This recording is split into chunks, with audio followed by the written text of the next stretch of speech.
नमस्ते। नर्मदा माता को सदैव नमस्कार।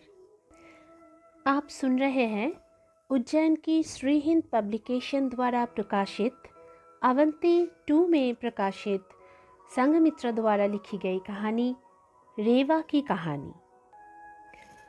वो अनादि अनंत काल से मातृ प्रेम को अपने दामन में समेटकर चल रही है।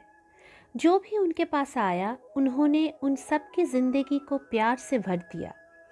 लेकिन उनकी ज़िंदगी में प्यार आने से पहले ही उनकी ज़िंदगी की रुख बदल गई और वो सबसे अलग एक राह में चल पड़ी। पहाड़ों के राजा महाकाल की पुत्री नर्मदा। एक दिन जब महाकाल अपने राज्य का भ्रमण कर रहे थे तो अचानक उन्हें एक बच्चे की रोने की आवाज़ सुनाई दी। रोने की आवाज़ सुनकर उन्होंने तलाश की तो अमरकंटक की गोद में उन्हें एक बच्ची मिली। महाकाल के राज्य में सबसे पवित्र स्थान देवादिदेव महादेव की तपस्थली अमरकंटक है।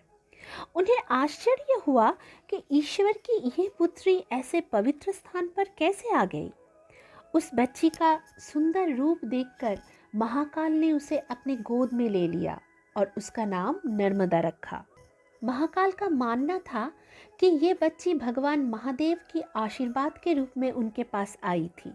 बचपन से ही नर्मदा की एक और पहचान भी थी, शिव की पुत्री।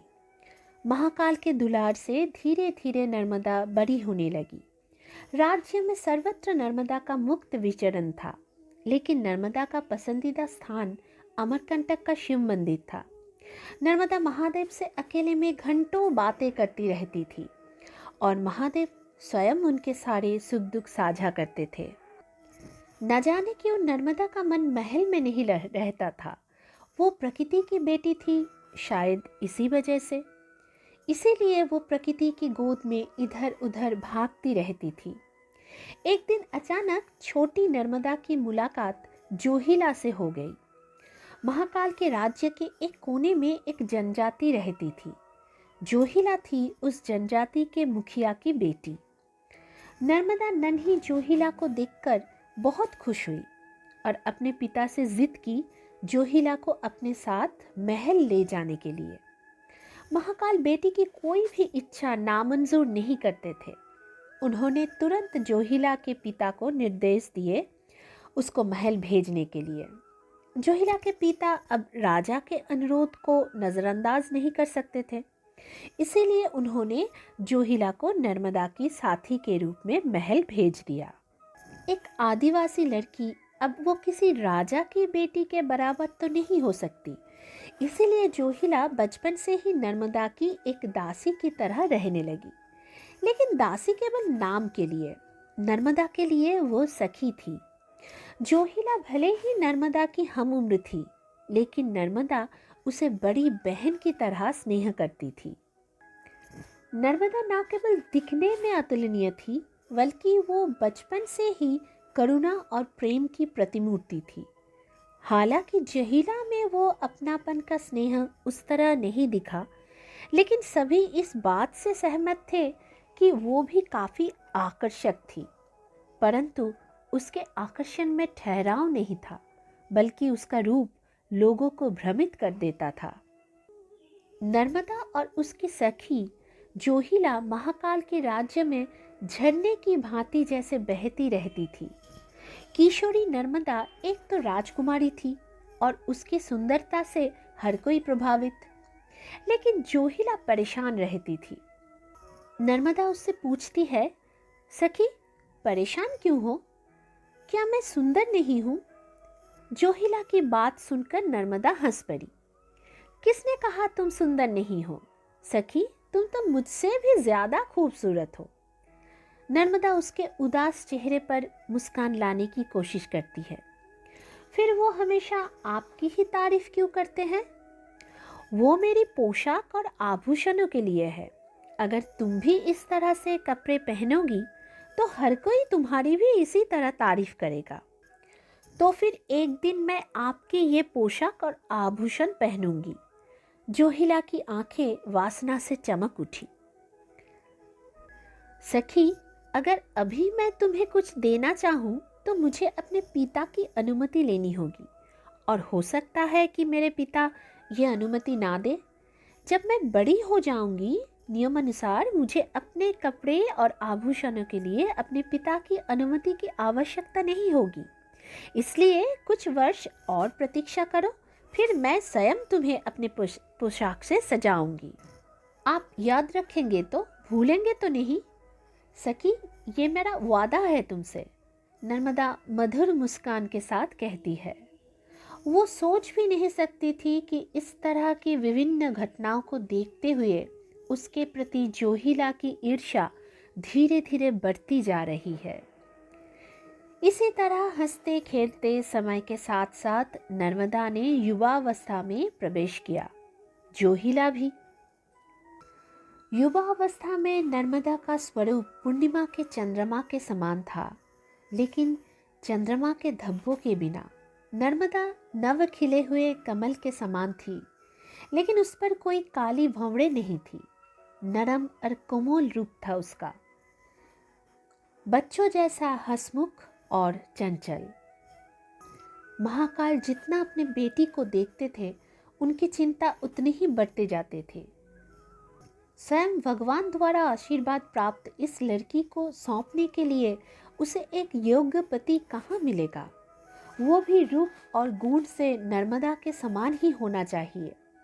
नर्मदा की सुंदरता की खबर देश विदेश तक फैल गई, इसीलिए दूल्हे की खबर आने में देर नहीं हुई। कई रिश्ता आए, लेकिन राजा महाकाल ने ब्रह्मा के वरपुत्र सोनभद्र को चुना। सोनभद्र उस समय महाकाल के राज्य में उनके अतिथि थे। महाकाल ने उसे देखा और सोचा कि ये वर उनकी पुत्री के योग्य है। शादी की तैयारियां शुरू हो गई।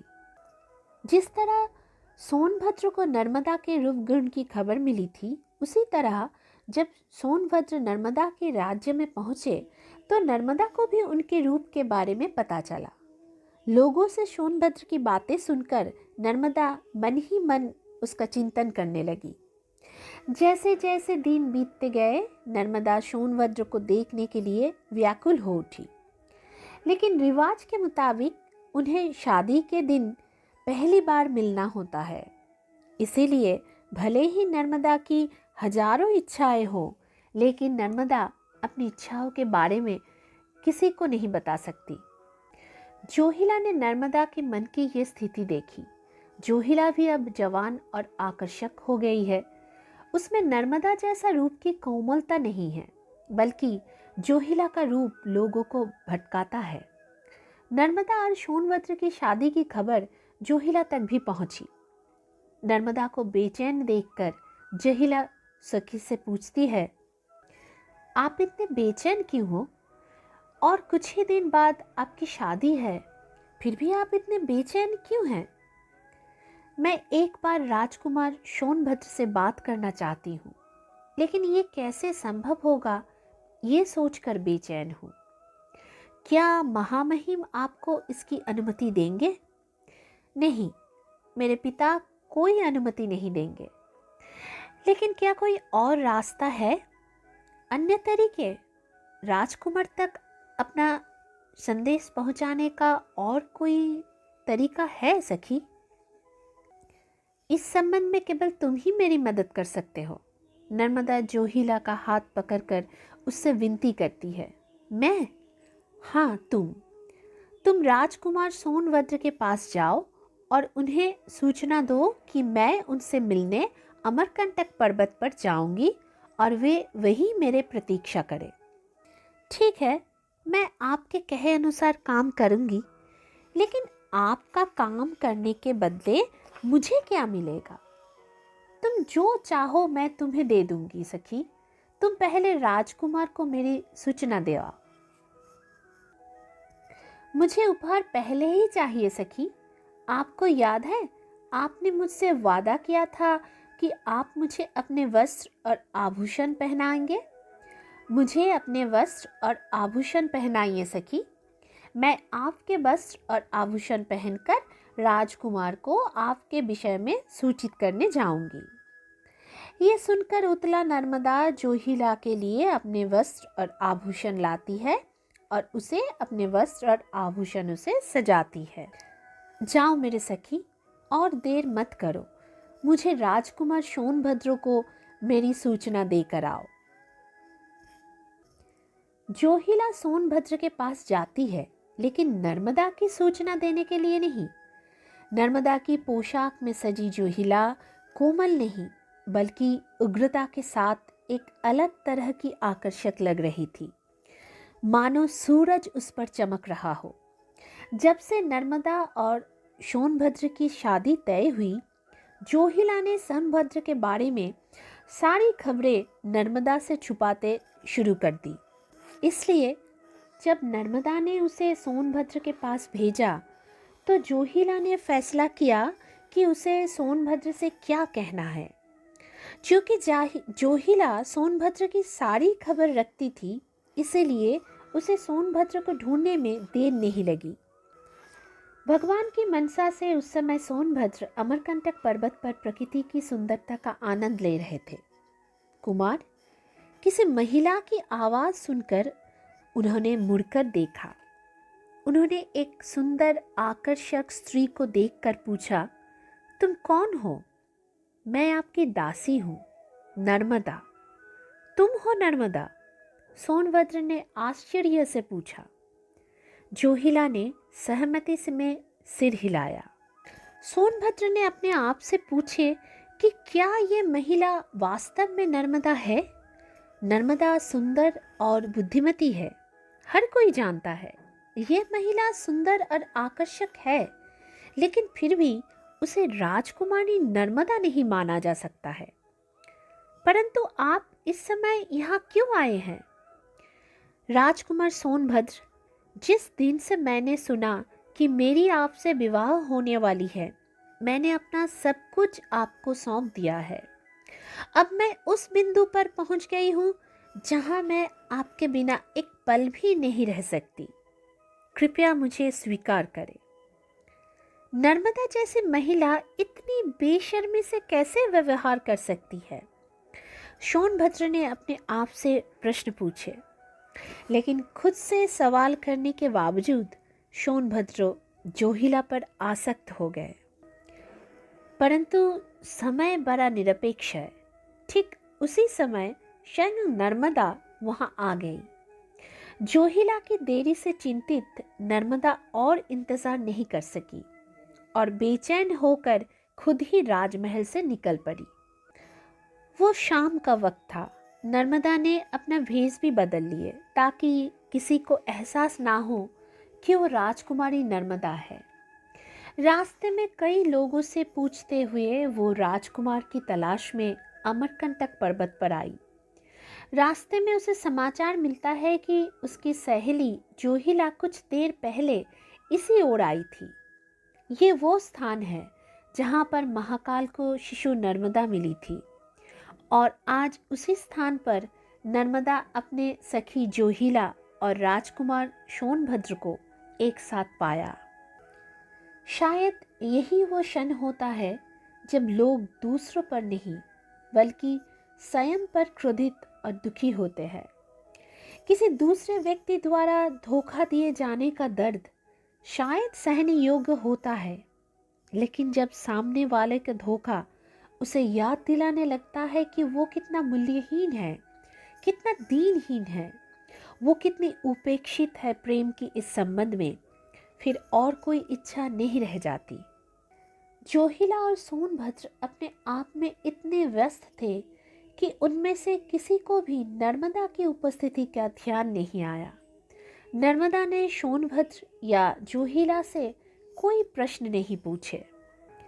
शिवपुत्री नर्मदा ने आखिरी बार उस पर्वत की गोद में देवादिदेव महादेव की मंदिर में शरण ली और जगत पिता से मुक्ति की प्रार्थना की। उस एक दृश्य, एक क्षण में अपनी करीबी लोगों द्वारा किए गए विश्वासघात ने उसे दुनिया की सच्चाई से रूबरू करा दिया। उसी पल में अपने प्यार को ठुकराकर नर्मदा परमपिता में विलीन हो जाना चाहती थी। जहाँ सोनभद्र और जोहिला थे, उसके विपरीत से नर्मदा नीचे कूद पड़ी। ठीक उसी समय सोनभद्र और जोहिला की नज़र नर्मदा पर पड़ी, लेकिन ये वो मानवीय नर्मदा नहीं है। पानी की भारी मात्रा सफ़ेद झाग की तरह गिर रही थी। उसका वेग और उसका भंवर अपार है। सोनभद्र डर जाता है और उसे समझ नहीं आता कि क्या करे। लेकिन इससे पहले कि उसे कुछ पता चलता, उसके शरीर ने एक धारा का रूप लेना शुरू कर दिया। जोहिला को साथ में लिए वो बह गया, लेकिन उसके विपरीत दिशा में, जिस दिशा में नर्मदा बह रही थी। जब महाकाल को अपनी प्रिय पुत्री नर्मदा के नए रूप के बारे में पता चला तो उन्हें दुख तो हुआ, लेकिन उनको ये भी समझ आ गया कि ये सब नियति है।